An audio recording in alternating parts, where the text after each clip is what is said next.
in this afternoon's ArtSpeak in line with the current ongoing exhibition, A Synergy of Ventures, as well as in line with the Women's Month. We really wanted this topic presented for March, and with our guest speaker, Eileen Legaspi Ramirez. Sige, okay lang. Yan. So our speaker, first of all, I'd like to acknowledge the presence of our partners and collaborators in the Ateneo Art Awards, Purita Kalaw-Ledesma prizes for visual arts, and also our generous lenders to the exhibition Synergy of Ventures. We have Ms. Ada Mabilangan, chair of the Kalaw-Ledesma Foundation, and Nana Osaita, the president of the foundation. So the mother and daughter tandem who's managing the archives, the Kalaw-Ledesma, Purita Kalaw-Ledesma archives. Okay, so for today, as you can see, the title was actually given by Eileen, Putting in the Work, Art and Long Routes, which says about the significant work that the two women that she'll be talking about, Purita Kalaw-Ledesma and Lydia Arguilla, has contributed to the art scene and our history, art history, Philippine modern and contemporary art. Our guest speaker is an associate professor of the Department of Art Studies at UP Diliman, a former colleague. As a writer-researcher, her interests include attempts in variable forms of grassroots historiography and the reimagining and activation of contested spaces. She's currently pursuing a doctorate in social development with research on the plight of labor and potencies of cultural work in the context of site-specific community art initiatives across the Philippines. She serves as an editorial collective member of the Southeast of Now editorial collective, and an advisory board member of Asia Art Archive, and the steering committee of another roadmap school. So maybe you can talk about that later as well. No? So please welcome Professor Eileen Legaspi Ramirez. Good afternoon. Is it on? Okay. Thank you for being here, and I'd like to thank Ateneo for making this happen. I just wanted to say outright that the time I spent in the Purita Kalaw-Ledesma archives was it wasn't work. It was sheer pleasure for me digging into all that data, and I wish you all would have some opportunity in the future to get around to doing that for research. Research is a real privilege, and I'm happy to be able to do it. So I just wanted to put this talk in context because with my almost forgetting about it, Boots had explained to me that she had picked out Synergy of Ventures as a phrase from the essay I had did on for Southeast of Now, actually. And in the major section of that essay was a focus. Actually, it started with that. So, focus on Purita Kalaw and Lyd Arguilla's work. And that essay in particular basically was talking about how even up to now in 2025 now, but although that essay was a few years back, we seem to still not give enough attention to the non-spectacular work that goes into how art becomes available or accessible to the public. So I'll just read a few bits, hopefully not too long for you, to explain a little bit why, to me, this is also the logic why Boots invited me. So I was talking about see, let's start with that the AAP and the Philippine Art Gallery. So there are two main subjects for today. AAP meaning we're talking about Purita, and the PAG extending to Lid Arguilla's work. That they predate Fernando Zobel's seminal art appreciation courses here at the Ateneo by 10 years and 7 years, respectively. So this actually appears in the exhibition text. At various points, Zobel would also serve as an officer of both the AAP and the PAG. He and Purita worked closely together to put to bed the pioneering, though problematic, 1958 publication, The Art of the Philippines, 1521 to 1957. So I don't point this out to establish some imagined and unnecessary polarities, but rather to create a picture of a synergy of ventures. So that's the phrase that Boots picked up.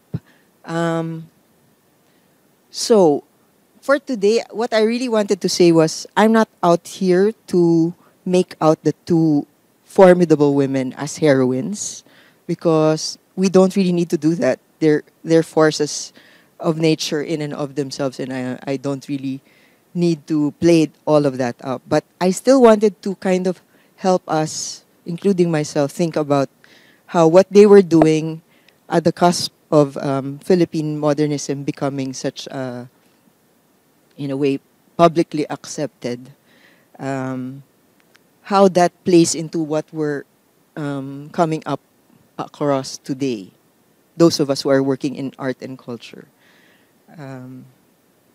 So, just to continue a little. Yeah, so the PAG did in fact give Fernando Zobel space to show his work. And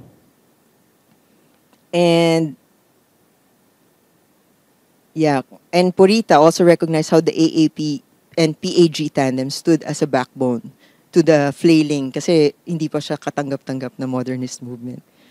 She and Arguilla were warm bodies to each other's undertakings, trading roles in some instances between organizer, collector, promoter, or pedagogue, whichever suited the occasion at hand.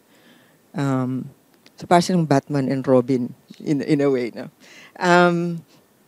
Okay. Unfortunately, I only got to meet Purita personally. I wasn't born early enough to meet Lid. But still, I would say a lot of what I'm having to deal with really comes from what they allowed us to do just by their doing the work, which is primarily the point of this presentation. Dali lang ha. Sorry, my presentation is not working, it seems. Okay, so. Oh, it went to the back. There. So these are the periods we're looking at. Purita Kalaw-Ledesma, who lived through 1914 to 2005. And it's not going to the next one. Why is that? Down? Okay. Okay, sorry. And Lydia, Lid Villanueva Arguilla. So she later on became Salas at the towards the end of her life, 1914 to 1969. So that's the rather iconic shot already of Lid resting against the PAG. Facade. Okay. So I thought instead of just repeating the synergy of ventures phrase, I'd bring up a bit of a synonym. So a confluence of interests and actions. This is what the PAG looked like. Not at all the white cube that we kind of now associate with what a modern art gallery is. It was an office. So Promotions Inc. Was an operation. Just a moment. Let me just get my código again. And it was, it became a space wherein artists and thinkers and those who were just interested in art could work through certain anxieties, their post-war identities, their global position in regard to international culture. It was a space to learn and unlearn. It was a space to make mistakes and pick up smarts along the way. So there was just initially a wall in which works were shown. A lot of the times there were workshops in the office. I'm trying to pull that out. So this is Lid. Hindi na ako mag-aaraw ah. Konti lang naman sila. And that's Purita on the next to Edades. Yeah. So also at the PAG. Where is he? Down here. Yeah. I'm not sure. But definitely Lolo will show up in this PowerPoint. I promise you. Okay. So, yeah, so this is where a lot of things were happening at the time because there was not a lot of other places for that kind of action to happen. But like I said, what I really wanted to kind of give attention to today was the kinds of things that Purita and Lid would do that weren't immediately gratifying. And in this case, this is a grab, by the way, from our video that PKL just released a few months back, I think, of the archive that Purita eventually put together throughout her life. So it's this very tedious work. I don't know if you've ever tried putting together scrapbooks or just putting together documentation of works that you've done over the years. When things are happening so quickly, that's kind of a luxury that most people don't really get around to doing. But she did that. This is something I actually witnessed personally. I walked into her office and I saw her presiding over this table where she had clippings that were not yet attached to the scrapbooks. And she was already Purita Kalaw at the time. I mean, we knew someone was kind of just still beginning in the art world. I guess, yeah, I was starstruck, I would have to say. And then I was thinking, wow, and she does that. Wala siyang keme dun sa trabaho. Wala siyang katulong dun sa paggawa. Pero hindi yan yung ikasisikat ng tao. Pero napaka-importante niya sa trabaho natin na nasa kultura. Okay. Next. Oops. Of course, she also did publications. A little more glamorous, I would say, than archiving. But again, if you've ever worked in publication, it's a lot of thankless work. Months of not sleeping. I'm looking towards a friend who was kindly next to me in just a recently almost concluded project. So, and these are very important books for people who are dealing with art history. So it's The Struggle for Philippine Art and The Little Big Room, which was on the PAG, written by Purita. So, talagang Batman and Robin sila, di ba? Siya yung nagkwento ng kwento ni Lid through this book. They're not fancy books by today's standards, but they provide you enough baseline information. And if you're a really devoted and determined researcher, you can start asking very important questions just by starting to deal with these texts. But curiously, because they had so much going on among them, so you're organizing, you're making exhibitions possible by going to friends who are a little richer than you or friends who are able to spare resources so that artists can do exhibits or just get by. What else were they doing? They were doing workshops left and right, children's workshops, free arts workshops. In the PAG, they would even do language classes. Things that didn't exactly have any much to do directly with the art, but they needed it to get the operations to keep going. The PAG, by the way, doesn't end very well. There were a lot of artists at the end who were, I guess they were also expecting a lot.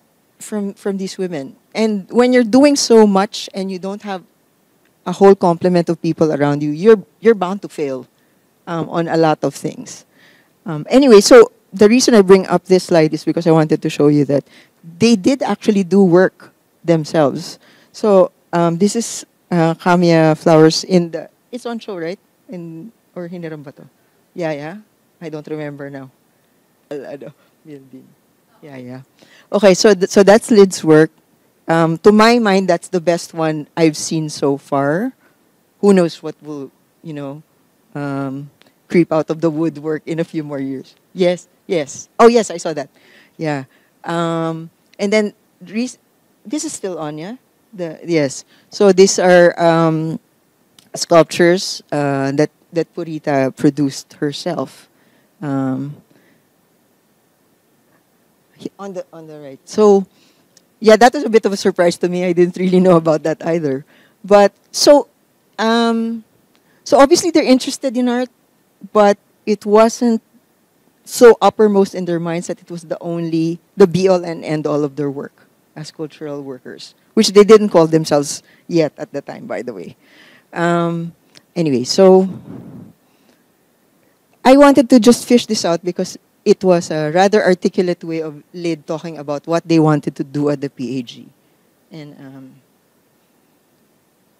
I'll just read it for you because some of you may not get it at the back. We believe that if local art is to flourish, the support should come not so much from others as from ourselves. We believe that art should be part of life and living, that the civilized person should go into an art gallery in the same way that he goes into a bookshop to buy something he can take home, enjoy, and live with. The kind of art the PAG espoused was very different from the realistic traditional art that was being done by Fernando Amorzolo and his followers. Siya yung peg nila talaga. Kasi yun yung panahon. We will take a gamble on a painting executed primarily as a work of art, not as a commercial piece. We shall steer clear of nudes of no more artistic merit than to decorate a bachelor's apartment. We shall not encourage landscapes of no deeper significance than to render photographic reproductions of surface nature. We shall avoid pseudo-portraits created for the tourist trade. It's a very utopic way of saying what they wanted to do. And if you've looked at the kind of work that the artists that have gone through their walls through the years, hindi yun nasunod sa kani-kanilang mga gawain. Pero ito yung gusto nilang mangyari at the start. But I did want to kind of just highlight that. So Lyd and Purita were part of a very conscious civilizing project as well as a democratizing project. But at the same time, may conflict kasi may gusto silang hindi isama. Di ba? At hanggang ngayon naman, this is a problem that we all have when we're dealing with art and culture. Sorry. So there's my grandfather, who I miss very much. I just wanted to have a photograph up there. But also because, so the claim of, there's a lot of, because what was that, 2017 when a collector of works had passed and a collector of works that had been at the PAG and had been passed on to a descendant wanted to unload it. There's all this material that suddenly came out about the PAG, you know. And the claim at the time was that 8 out of the national artists were artists that the PAG had helped out. So some of them are here. That's my grandfather, Cesar Legaspi, in front with Nena Sagil. Maybe you can see the captions. HR. Basahin ko na baka magkamali. Yes. Sige, Silvana. Mm-hmm.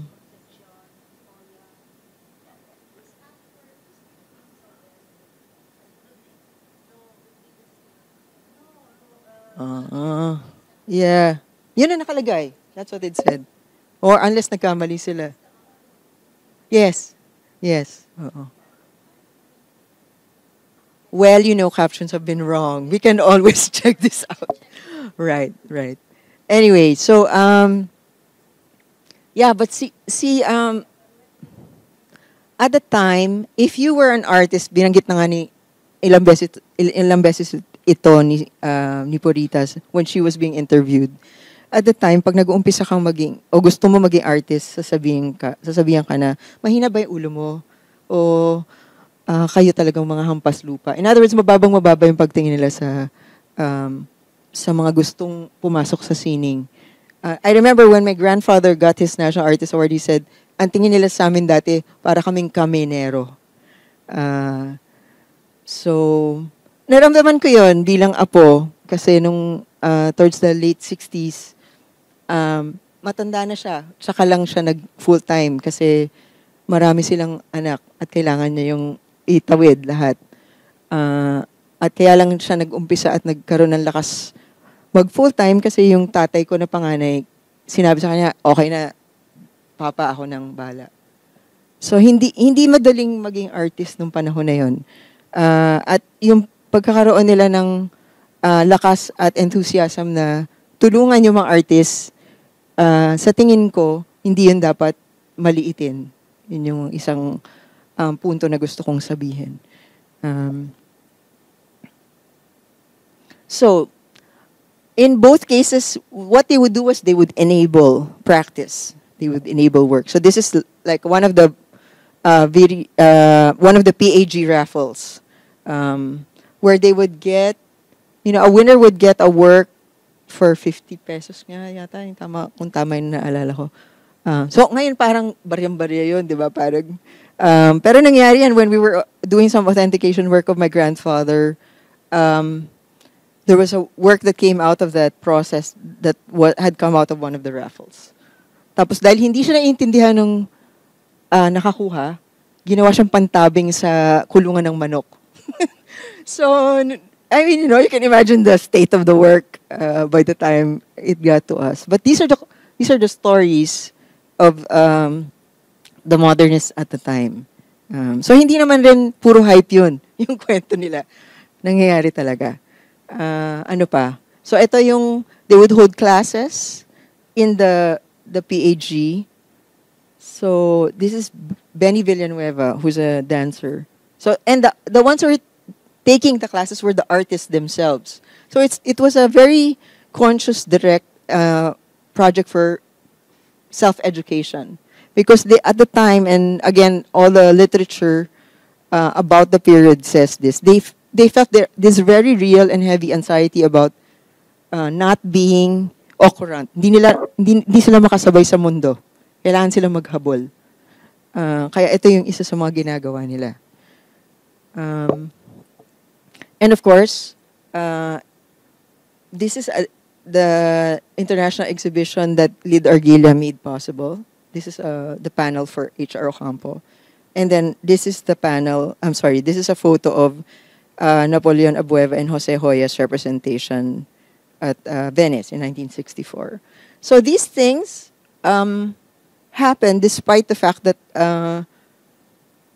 there was very little support still at the state level, at the collectors level. So collectors were not the population that they are now, the power force that they are now. So, for instance, in the case of Venice, I had read that Purita had to basically find ways to get them to fly there. Tapos, Emmanuel Torres, of course, was the very first director of Ateneo Art Gallery, was their commissioner, was talking about gano sila ka parang aping-api yung tingin nila sa sarili nila because they only had like ESO magazine, which was a publication at the time, to show that they were there. Whereas all the other wealthy countries that were showing were, all set up to do their PR. All the PR stuff that you need to do to get the attention of people who are coming onto Venice and where there's massive, massive amounts of work to see. Anyway, so, medyo dehado yung laban.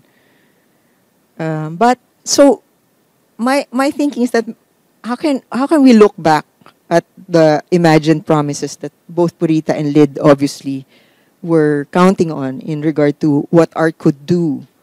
And like I said earlier, at least the two main advocacies that I would see informing their organizing and cultural work was civilizing, education, and democratizing. So nangyari ba yun? Yun yung baka pwede nating pag-isipan ngayon. So ito yung isang litrato ng isang libreng klase ng mga... so it is a free art class. I think it may have been on Ross Boulevard. I'm not sure. I'm just guessing. But that the AAP launched. The AAP would also team up with artist groups like Pinta Nueve. So this is a kite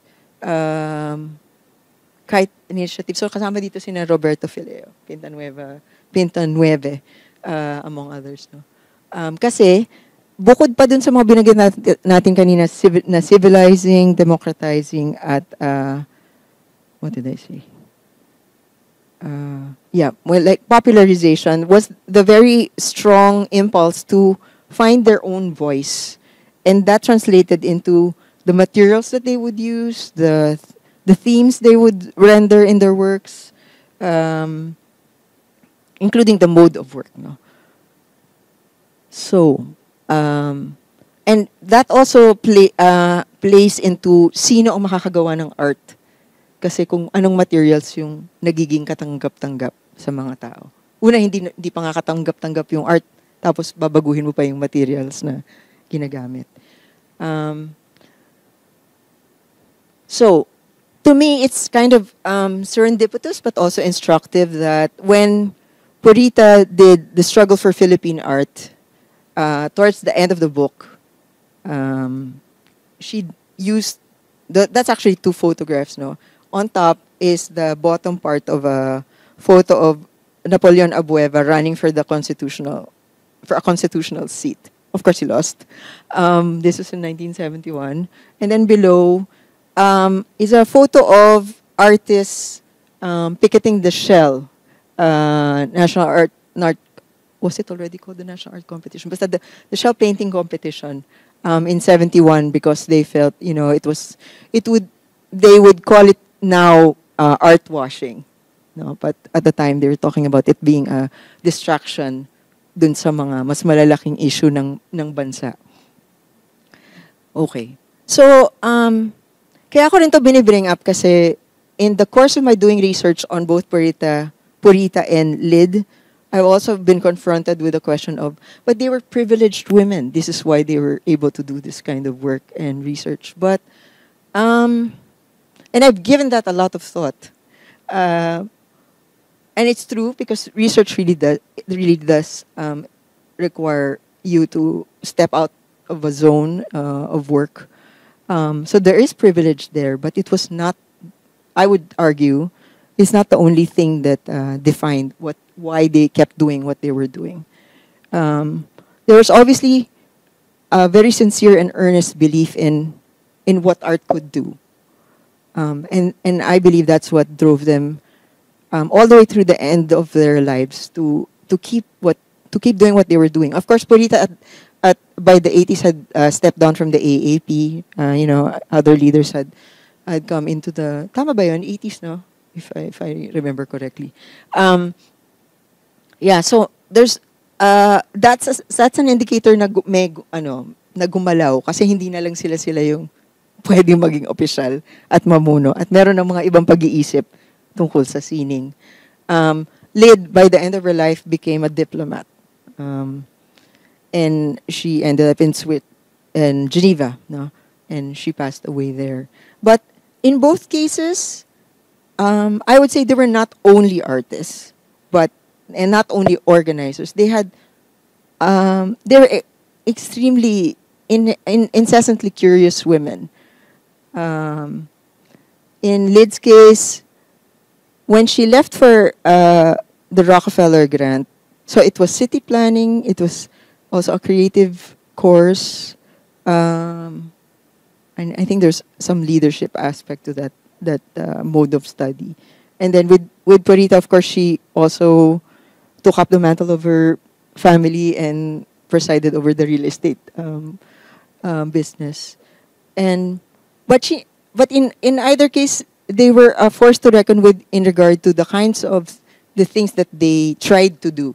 They didn't always succeed, but there was art education that was happening left and right. These are the things that don't really get a lot of play in art history. It's not sexy, it's not exhibition making, and documentation and art history and writing. So, and there, and maybe open up a little bit to, particularly because Silvana and Ada and Nana are here. Perhaps they could also share a bit about the things I was saying. Maybe I'm afraid that I also might tend to be too starstruck and mythify these women, but yeah, that's what I think at this point. First, I'd like to acknowledge Mayumi Hirano, who's here also, consultant of the Kalaw-Ledesma Foundation and also curator. So she's been helping with how the archives have recently been used, promoted, exhibited. No? So creating narratives, connections to the different aspects, elements in the archives. So yes, we're open to any questions or comments. Maybe I'd like to ask Ada. You did mention, I remember, stories like you were young women. You were also helping your mom do some clippings. No, I can just...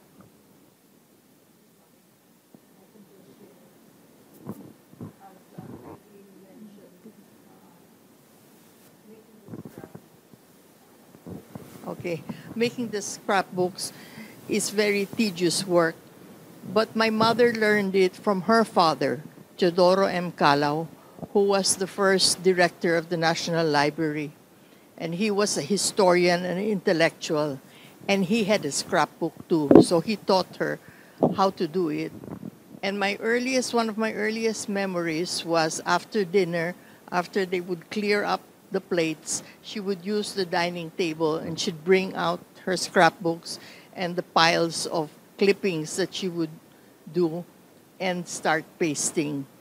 She had a supplier in Binondo who would make the scrapbooks, and she would order several at a time and they would be numbered. She would specify how thick, how big they were. And she did it for her children too. Each one of us had our own scrapbook. So, our report cards, the tuition, the receipts, it would all be there. So when I got married, she gave that to me. And I still have it. I tried to do it for my children, but I'm not as good as she was. So those are my childhood memories.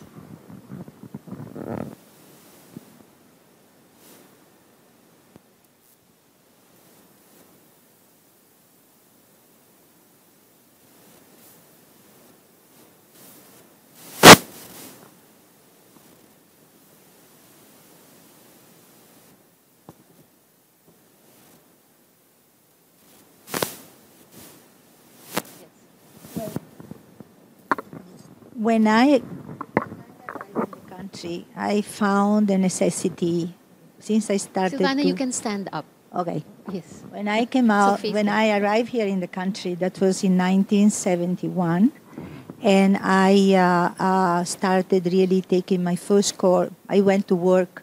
I put up an exhibit in Mila Day Art Center. That's because my sister-in-law lives in New York, and my husband, when we were there in honeymoon, asked her, why doesn't she exhibit in the Philippines? And at the time, she's Isabel Diaz-Marshall. At the time, she painted, but just her own sisters, because when she had American Model at the time in 1970, 71, they cost about $5 per hour.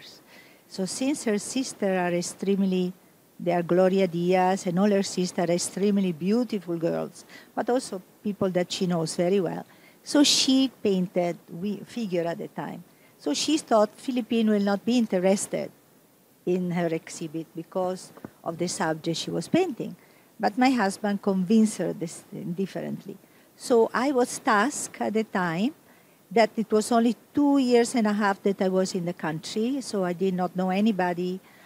I did not know art, Philippine artists, nothing, because I come from Italy, and I was a flight stewardess, so I came in the Philippines at the time, and I went to see a museum, Ayala, but there was only the, what do you call it? The ethnographic, yeah. And I did not, there was no history behind that of Philippines at all.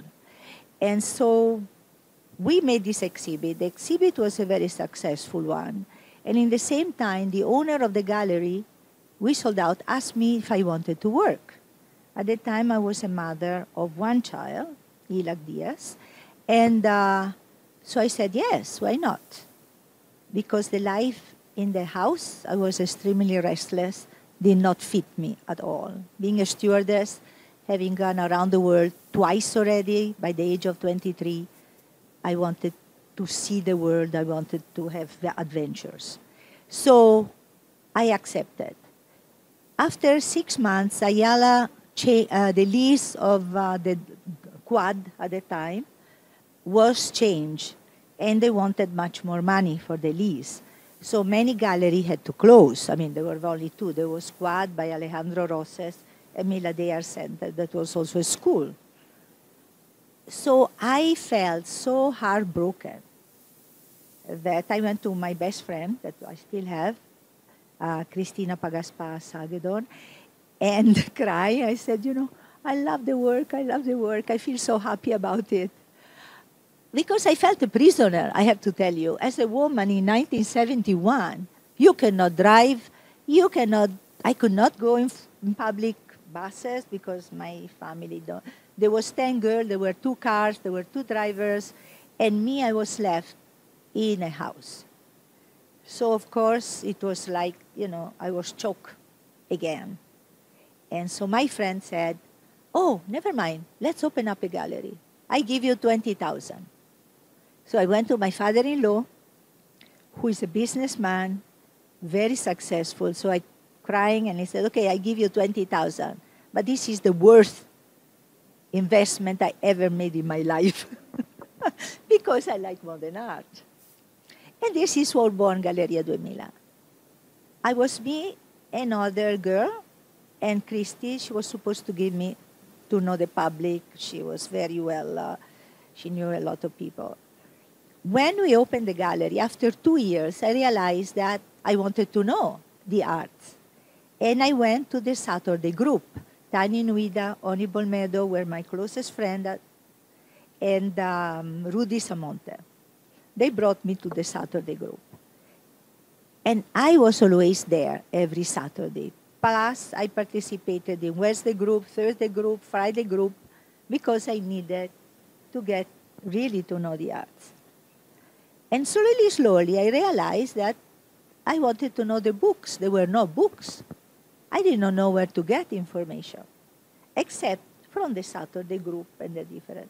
So I employed somebody that I met. No, I then a lady, and she taught me how to document painting. She was a Filipina, and she worked with in Singapore. And so she taught me, like an archivist, how to do it. The subject, the title, what material was done, the basic. And what I wanted to do was to have a pedigree of the artwork. Every magazine or newspaper that artwork will coming out of the artist, I will cut it and paste it. So I will have a folder practically with everything. Today, Galleria 2000 is about 23,000 artwork documented. Plus, we have the price list. Plus, we have a lot of painting, publicity material. I have a huge documentation.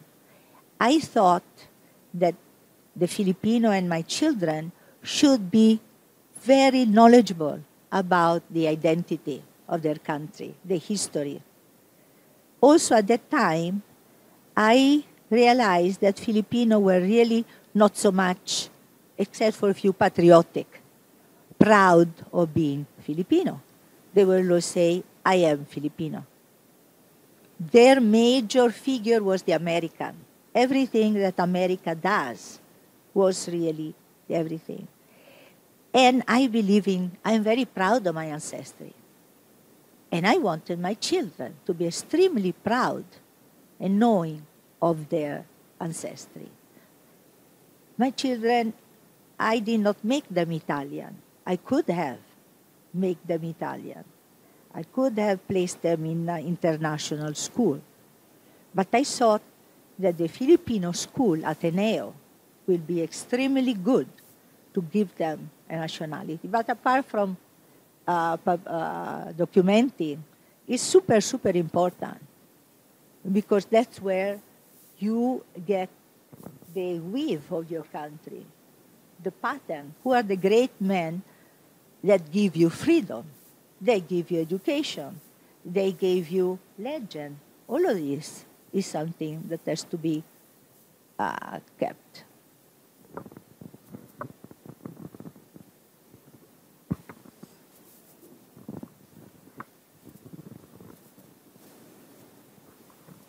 Silvana, did you have any encounters with Purita, Kalaw-Ledesma? If you can share.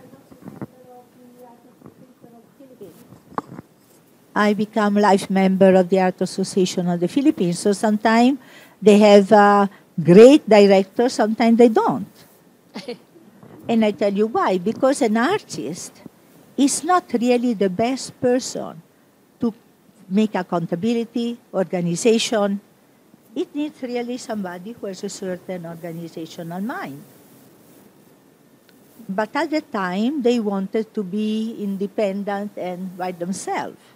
And that's why you see the AP going really like a roller coaster. Sometimes they have great directors, sometimes, unfortunately, they did You mean not. presidents, no? President. Yeah. Thank you. Any other comments or questions? Yes, There. yes. I just remember that Purita I think it was the interview with Sid Reyes talked about, mentioned quite definitively that the good work that she had done would not have been possible without other people around her. And I think that's something that we might also think through in the case of Lyd Arguilla, and also in our present circumstances in the work that we do. In Lyd's case, Promotions Inc. Was a co-operation with Estrella Alfon, Flora Lansang, Trinidad Tarosa, babasahin ko na baka makalimutan ko iba, Sabido, and Consuelo Abaya. But see, because our tendency in history is to focus on the singular character, we forget about those who are more quiet in the operations. I think this is something those of us who are in research really need to kind of address. And also in response to what Silvana was mentioning about the AAP, there's a particularly gendered aspect to the leadership also that you might want to also think through, because I think it was Leo Benessa who had said we should keep electing more women in the leadership because they get the work done. Which is like a backhanded compliment, isn't it? Right? That means they don't want to do the work. But yeah, so I think we've moved quite away from that kind of really macho idea about work in culture, but it's still pretty much felt. I'm looking at friends who are in the audience who will probably say that, yeah, it still happens. But yeah, so I'm saying, hindi naman ganun kalayo yung mga condition din from then up to now. I'm sorry, I just wanted to add. Yeah, I think also in line with what you mentioned about PAG, there were artists who really worked closely with Lyd, like Romeo Tabuena. Tabuena. Tabuena and Florencio Concepcion. Yes, yes. at least the two of them I know would be part of preparations for, the print sale, yung mga ganon, yung different events, the regular events that would happen inside the PAG. So although Rodolfo Samonte moved to Mexico around, was it late 50s? Tabuena. Ay, sorry. Yeah. Ano sinabi ko? Ay, Romeo Tabuena. Moved to Mexico early 60s, was it? Yeah. Or 50. Makalate. Early 60s, no? Oo. Yeah. So, pero ang alam ko he was quite active dun sa early years ng PAG. I'm interested because the way art organizations and formations and collectives are being run now, particularly of the younger generations, are at the beginning they already start talking about collaborating and operating as collectives. That doesn't mean it always happens that way, but that's the intention. Pero interesting what kind of dynamic that will present, or how that might shape the future narratives of Philippine art in that regard. Will the narrativizing and storytelling become more, in a way, inclusive and more nuanced? This is a question that I have when I'm doing my research now and kind of watching what's happening. And I'm hoping that's the case, that we're not going to get stuck in, looking at singular figures as if The main figures. yeah, as if they're the only ones that matter. Yeah. Hi, everyone. Hi, Miss Eileen. Good afternoon. I'm Janine. I'm an art writer as well and a researcher. I've been writing for visual arts since 2013, but I took a rest when I became a mother. I lie low and then slowly coming back into my power as a writer. It's so nice to be hearing all these stories now of how it was. And I really appreciated the couple of sharings of like very intimate personal encounters with what was going on before. I just have, I guess, a question for Miss Eileen with regards to how were you able to decide that this is one of the subjects that you want to look back at, and following through that question, because they had this vision, there was this force inside of them that was fueling this movement. And we can say, quote unquote, this is like the dawn of a more modernist phase in Philippine art. Do you think they were able to achieve the civilizing, the educating, and because you mentioned three things, right? What made you look into this, and do you think they achieved the core values, I guess, the democratization, etc. And siguro, how can we reflect that as in the situation right now? Because you were already like starting to articulate certain things with the present situation. Yeah, yan po. Salamat. Okay. So small and then a really big question. Yeah. So like Lid, I started out in journalism. So, and when I began, I went for the popular movements beat. So I caught the tail end of the so tibak ako nung paglabas ko ng UP, and I was reporting on the work of NGOs and people's organizations. And then I veered into social development research. So I was working with the margins in and projects looking at the field, what was happening in regard to the development work that was picking up because of post-EDSA utopia, euphoric energy. I don't exactly remember when I decided. I think it was my grandfather who had said, yeah, we need writers in art. And well, since I'm a nerd by nature, I said, okay, so pag-aaral ako. And then, but the challenge always was, I wasn't going to play up the moderns all over again because they were already, by that time, getting all the attention anyway. So I took a really strange route and devoted most of my early graduate work to studying performance art in the Philippines, which is extremely difficult to look for and write on. But that was the point. So that should indicate what kind of stuff interests me in regard to research. Which is why also when they asked me to do the Life and Times of Purita Kalaw, and then they asked me to do actually 4 decades dapat yun eh. Pero I just got stuck in the 70s because I discovered all this information that hadn't been going out from the archives.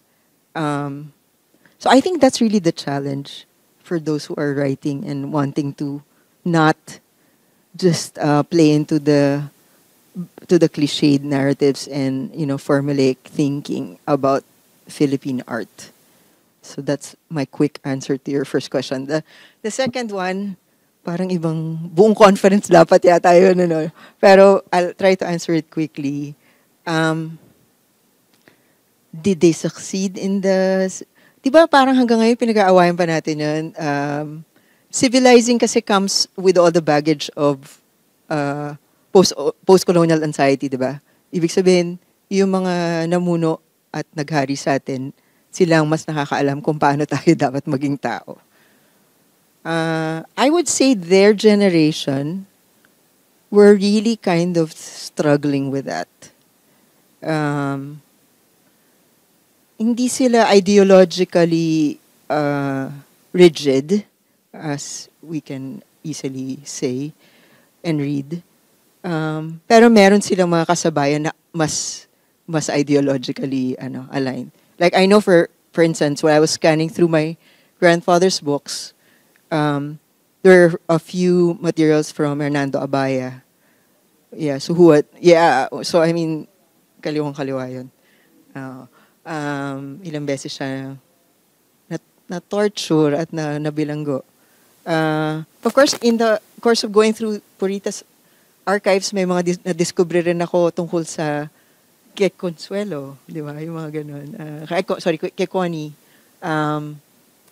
Tapos, pero hindi yun yung mga na-highlight na balita.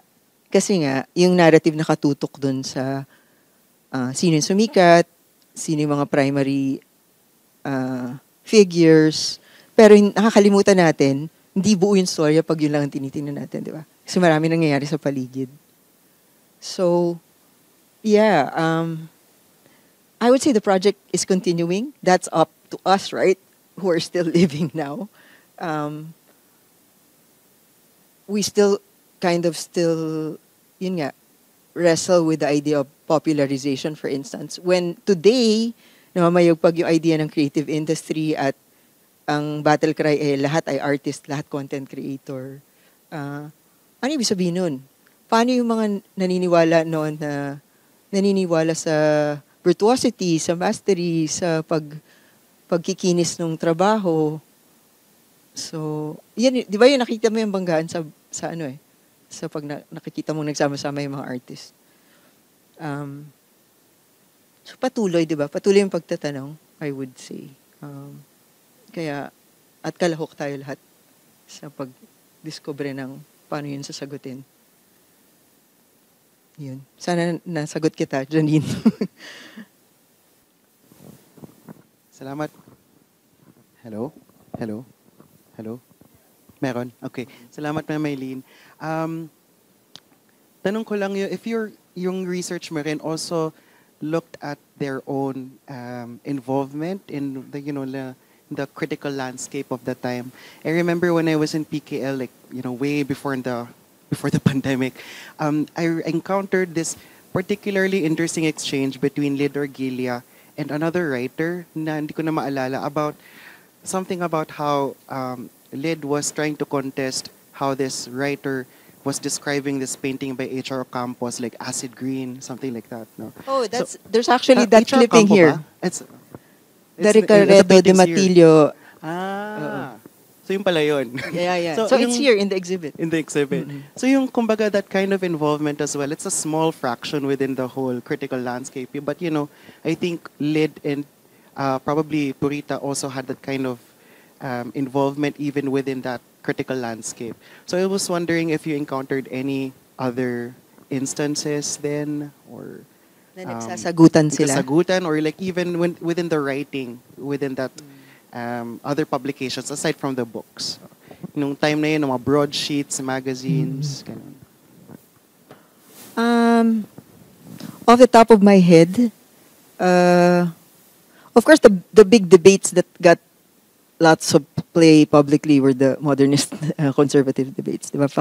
Pero meron definitely, if you dig enough. Unfortunately, the indices still kind of won't help you with that. But so you kind of need to know what year you're looking at, maybe particular writers that you're going to start with. But oh yeah, because he was a very polarizing figure, right? Yeah, and even to the contemporary period. So he would have run-ins with people like Sinabogi in his final project. Pero when I was doing the 13 Artists book, which Janine and I, and of course Pao also helped me with, I did get a sense of the critical landscape is very uneven. It's very erratic. Sometimes it's very robust. Sometimes it's very, a lot of the writing is self-serving. But if you know where to look, there are some interesting things that you can find. So, if you look elsewhere, not where they're only talking about art, then you'll find stuff. So, for instance, I would suggest, di ba, Aliw is here. I mean, you can look at Joy Dairit's archive. You might look at Brenda's too, because some of that is here. So you have to look in places where people haven't kind of poked in too much because they think they know everything about that person or the practice. I think, di ba, ang sarap kung yun lang gagawin mo, di ba, pero kailangan kang magtrabaho. Kailangan magtura. Pero yun, yeah. Yeah, if there are research grants in the horizon. I actually said this in the video on the PKL archive. Now, parang dream ko sana yung mga archives magsama-sama ng energies para magkaroon ng residencies para sa researchers. Kasi hindi nila magagawa otherwise. They have to take time out of what keeps food on the table. Yan. All my friends are asking questions. Hello, Eileen. Hello. Gusto ko lang magtanong kung merong kasi I'm sorry also I'm late kasi we had an emergency and I really wanted to hear you speak. You did mention Trinidad Tarosa Subido and then Ricaredo de Matillo. So sabi ko parang has there been conversations about English department or writers from English departments who have gotten involved with the arts and I wonder if that's a place where more reading can be done kasi na-interest din ako doon sa sinabi mo na may civilizing project, so baka konektado nga sa notion of the English department noon, no? Or yeah, baka nga ngayon. So yun, salamat. Yeah, definitely. The Veronicans figured very prominently, the Ravens, so sina Franz Arceliana, sila yung mga unang mga kausap ng mga modernists kasi gusto nilang matuto mula dun sa mga writer. Sa pagkakaintindi ko dun sa mga palitan na nababasa ko, sila yung nagdadala ng kaalaman dun sa mga visual artists kasi sila yung mas nakatuon sa labas. Saka siguro mas portable yung kaalaman ng writer, di ba, na mababasa na hindi naman nakakalabas ng basta-basta yung visual artist. So definitely, that's a place to look. Sila din yung founding professors ng Department of Humanities. Sila Demetilio, Arceliana, Virgie Moreno. No? Oo. Yes. So, sila yung mga lola namin. Lolo't So lola dikit na namin. dikit yung lit at humanities, lalo na nung umpisa. Oo. Yeah.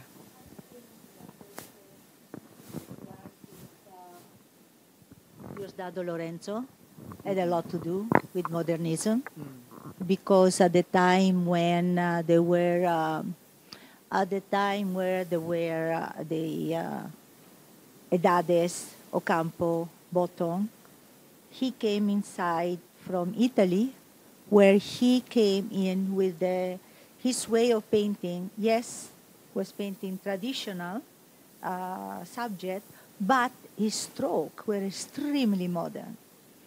And he put up a school together with Edades, and then no, Edades and him and Galo Campo.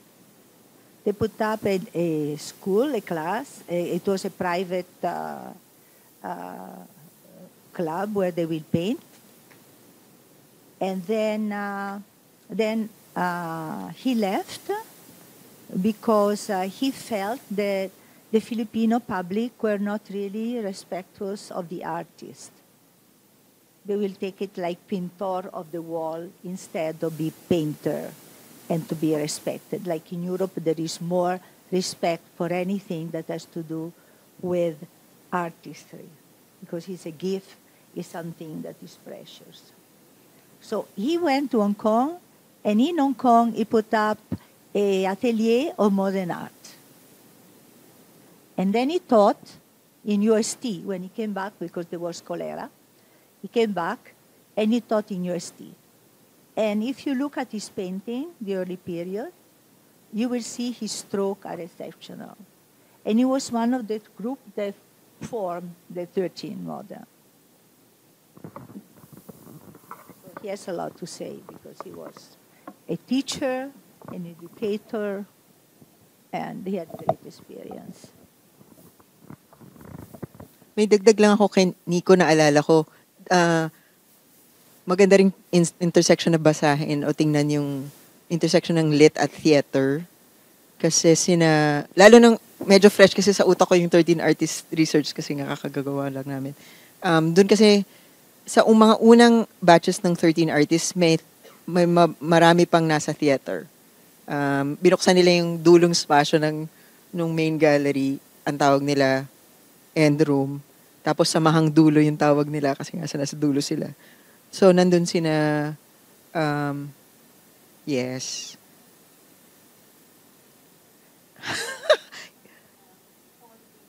And Dindo Angeles. Yes, so these are, yes, from Ateneo. So, yeah. Right.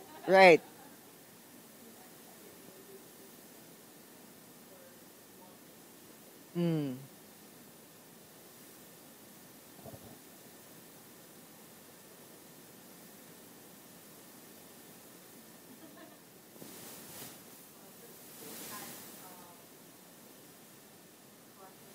Ateneo. I think for high school students. Tapos, doon din sila nagsimulang ma-explore ng modern theater. Because before that, they had like more traditional forms like the vaudeville and the zarzuela, etc. But they started to create works na mas the intersection of visual arts and theater na mas I would say one-act plays. They started to experiment on different forms. So, yun po. Ang ganda nung part na yun na hindi rin masyadong nababanggit. Oo. You know, if you... in connection with what she said, that contest continues up to today. Yun yung paligsahan. So, for those who are familiar with Ateneo High School, no? Yeah, yung palig. Doon yung ang paglilitis ni Mang Serapio, ni Dumol, and then I think Hey Boyet ni Tony Perez. So I guess that's it, no? Yeah. And thank you. maybe also it's interesting to bring up that again going in reference to the 13 artists. Parang, ano kasi parang pabalik-balik sila dun sa idea ng transmediality and intermedia. So, ganun nga. Nung umpisa, hindi sila masyado sarado. So, pumapasok yung performance dun sa tinitingnan nila na contemporary. Tapos, at certain points, pumapasok yung film at video. Dahil yung photography rin, malikot yung pag-iisip tungkol sa photography, di ba?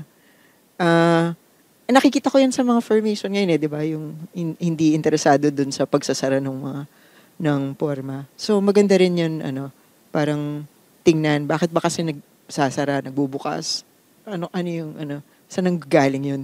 Yung ganong, gatekeeping na isip ko, pero baka hindi naman din rin yun ang, yung pinanggagalingan. Pero, ewan ko kung gatekeeping, parehong Ateneo eh. Diba? Parang baka meron ding factor din yun ng mga early years of 13 artists. Yeah. Paano ba yung selection na ginagawa nun? Alam ko nung Ketchabet, it was... Siya. Oo. Kay Albano, was there parang a consultation, Sa a group dulo. of Umpisa siya rin. Oo ganun din eh. No? So parang medyo bumabalik sa Ateneo, pero I think it's it should also be considered because they both were part of the high school community, so they were aware of that approach to theater, yung experimental theater. Yeah.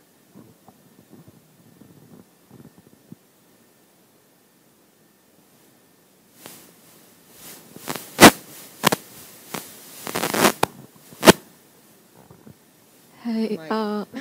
Open po. Okay. I guess this question is for both Miss Eileen and then Miss Boots po. Sorry. First po, sa topic po ng perspectives, I noticed that most of the narratives were, like, in a way, sentro po ang NCR or ang Imperial Manila. So were there other narratives that arose from the regions or the provinces in terms of their art? And as for Miss Boots, I'm really curious since I've seen the exhibit na nga po sa upper ground floor. Are there any, in a way, curatorial choices that were made so as to not replicate the idea of gender being the back burner of discourse when it comes to art? Since, of course, aside from Lydia Arguilla and Miss Purita Kalaw-Ledesma, Zobel is also part of the people explored by the exhibit, amongst many other artists, and the popular ones din po, na 13 Moderns, and so on and so forth. So, thank you. Hindi ko alam ko yung tanong mo kasi kung tungkol sa literature of this period. Yeah. I would say wala pa ako masyado nakikita tungkol sa nasa labas ng Maynila. Pero yun nga, parang naghabol kasi yung Pilipinas in that regard. Lalo na nung yung the CCP, the cultural infrastructure was shifting towards decentralization, popularization, democratization, post-EDSA. Biglang nagkakaroon ng literature, pati ng pagtingin, exhibition making, pati dun sa, kunyari, gaya ng kay Martino Abellana. Of course, hindi mga babae yung napapansin, as you can see. Pero, when I was beginning to work on Pananaw, for instance, in the late 90s, we were also already beginning to look at, for instance, the work of, bigla, nag-EDAD ako. Ang nanay ni Cynthia Alexander, I see. Yes, thank you. Si Tita Alhambra Ayala. Yes, ni Joey. Another Atenista. Pero yun, meron sila kasing ginagawa sa Mindanao, sa Davao, meron siyang roadmap series. So may ginagawa sila, hindi lang na isusulat dito. Pero nagsusulat sila para sa sarili nila. Later on lang yun madidiscover ng mga scholars dito at masu-circulate. So definitely may nangyayari, hindi lang yun na isa sa publiko na maayos. Parang naging kaibigan ni Edades. That's the reason why they moved also. I worked with her. She had a school. No. But Not the biographer. Sino? Si Lydia? Lydia. Ingel, no. There's another one. She actually helped me connect with the Edad. But she had an art school, and that was where Edades actually taught when he moved to Davao. So merong community of women initiatives, no. Or women were part of the art scene, but definitely hindi nga. Siguro that's why we're encouraging also more scholarship in the region. Ang National Museum merong exhibit ngayon on Martino Abellana. No? So, parang it's a way also.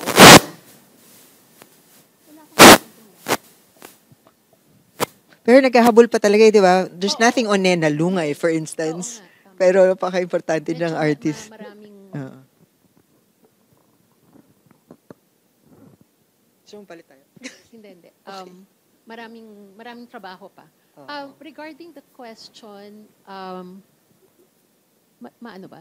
Do I have a microphone? Yung curatorial choices, I guess importante na the exhibit actually already had givens para sa Fernando Sobel Centennial. So ang main objective namin was really to present, to exhibit the works that Sobel gifted to the university. That was the priority. Wala akong ginagalaw. Ako ba? So, yung pumasok si Lid and Purita in the course of my reading, creating a context. And I thought these two women indeed were significant because of how it was already presented. So, in terms of curatorial choices, yung selection of artworks, yun na yung clear na yun eh. Nagdagdag lang kami, we borrowed from the family of Purita some works to fill gaps doon sa early years after the war, because Sobel did not have any works from that period. He was not yet around. He came back early 50s. So yung personal collection niya, he started acquiring works by his contemporaries in the early 50s lang. So, medyo obviously lopsided in terms of gender representation. Kasi yun nga, yung sa collection, yun yung nakuha namin, yung ginamit namin. And if you notice, even sa narrative, may pumasok pang ibang mga lalaki, si Arturo Luz, si Manuel Rodriguez Sr. So, I think what I'm saying is hindi yung gender representation was not a priority that I personally as the curator had to worry about at this point for this particular exhibition. Kasi nga yung context nung project. But hopefully, yun nga with mentioning other women, no, who were part of that period, perhaps siguro si Tessie Ojeda Luz, no, who was the life partner of Arturo Luz. She was very important, no, in the life of not just the artist, Luz as the artist, but Luz as the art administrator, gallerist, no? Because she was, Luz was with Museum of Philippine Art, the Metropolitan Museum, habang si Tessie was siguro managing the Luz Gallery. So, yung mga gano'n. No? So, maraming mga, siguro, yun, kailangan pang ungkatin. So, magandang makita nyo rin, no, the younger researchers, cultural workers, we're giving you leads, no, dun sa, sa aspect na to. Si Alice Coseteng, no, yun. Isa siya sa mga star pupil ni Sobel, no. So, parang maganda na recognize nga yun. And true enough, she was instrumental in writing important literature on Philippine art in the early years, no, the post-war years. Feeling Oo. ko lang, kunyari yung asawa ni Manuel Rodriguez, paano nangyayari yung workshop na hindi, di ba? Hindi na mapatakbo kung hindi sumasang-ayon yung kasama mo sa bahay.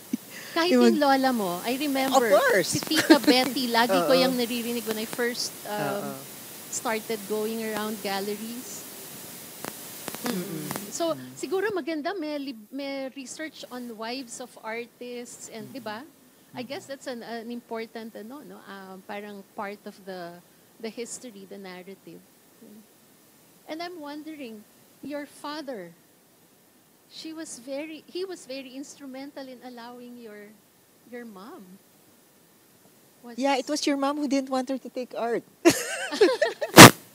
No, I mean that your lola pala, your lola. My mother was a student in the UP School of Fine Arts, and her classmates were Botong, Anita Magsaysay, all the famous.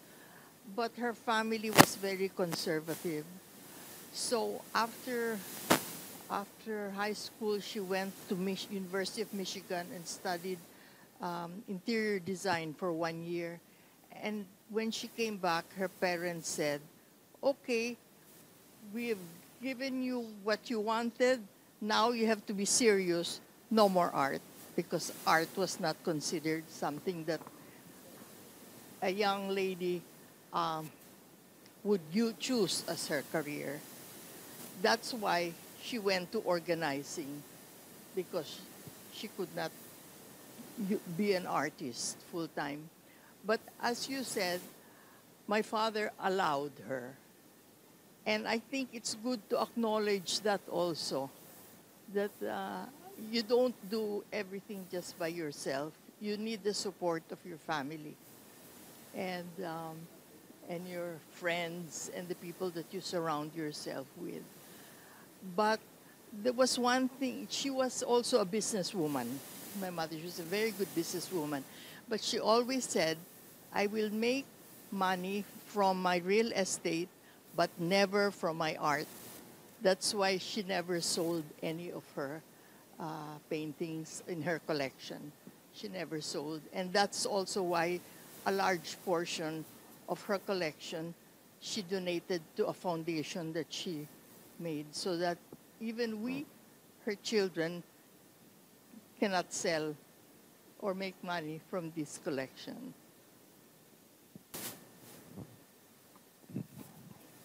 Parang there's something wrong with it. Naka-off.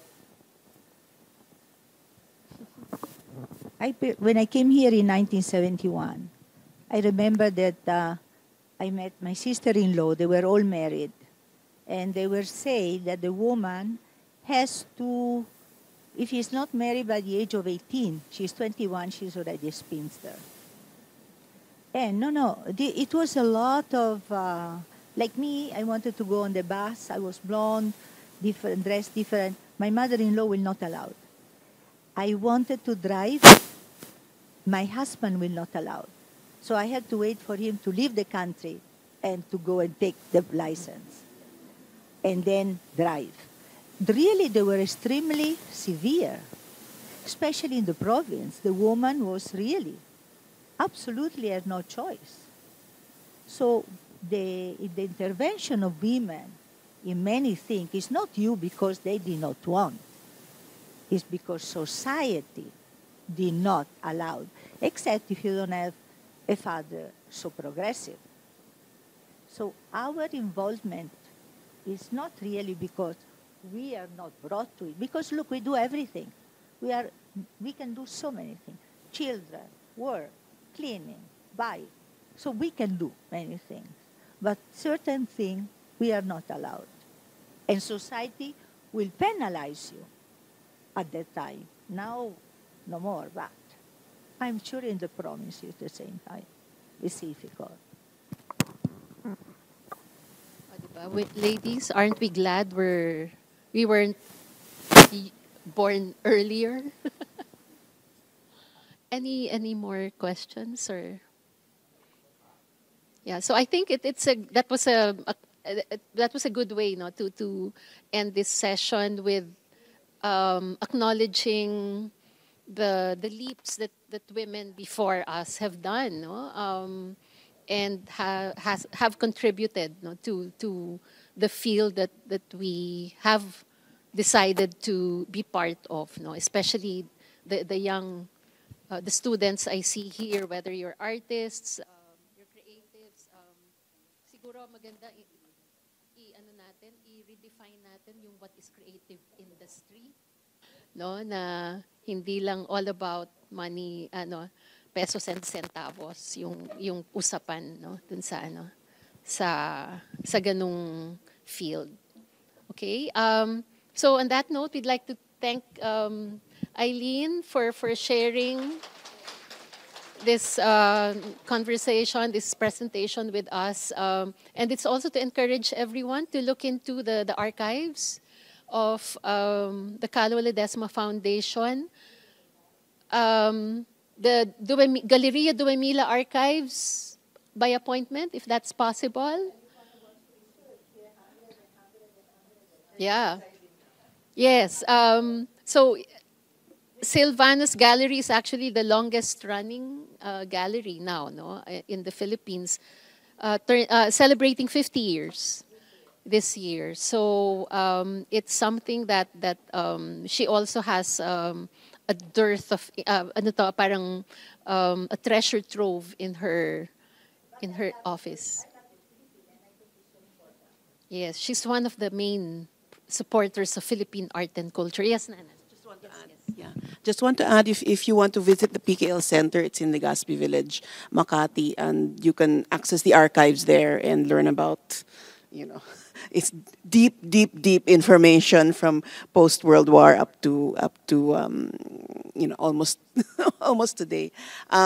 Right now, there's also an exhibit that was curated by Mayumi on Purita's drawings, new drawings that she had done during Saturday group. So this is like Purita as artist, which is something that people really don't know or don't realize. So we unearthed some of her new drawings, and they're hanging, and some of the potteries which was displayed in your presentation. So they're there now, and it's in a way it's for us to recognize that she was an artist. And with my mother's cuento about, she started wanting to be an artist, and then she had to veer away. So we're kind of in a way recognizing that she, it was always in her, being an artist and wanting to express herself as such. So we have a small exhibit now at the center on that. Thanks. The archive is a good time to feel paper. Not everything is available online, so it's good to. It's actually good not to digitize everything. Have people go and see the archives. Although in terms of conservation, that's important. No? But yeah, I think it's important to have that sense of yung tactile, no, approach to research. Okay, and on that note, thank you for joining us. Feel free to have some merienda outside and go around the galleries. There's another exhibition, second floor, yung Achillesan show. On April 6, we're actually preparing to open an exhibition at the third floor featuring artists from Baguio and the Cordillera. So we're in the process of gathering the works together. So I hope you join us. Well, it will be open to the public from April 6 onwards. So thank you.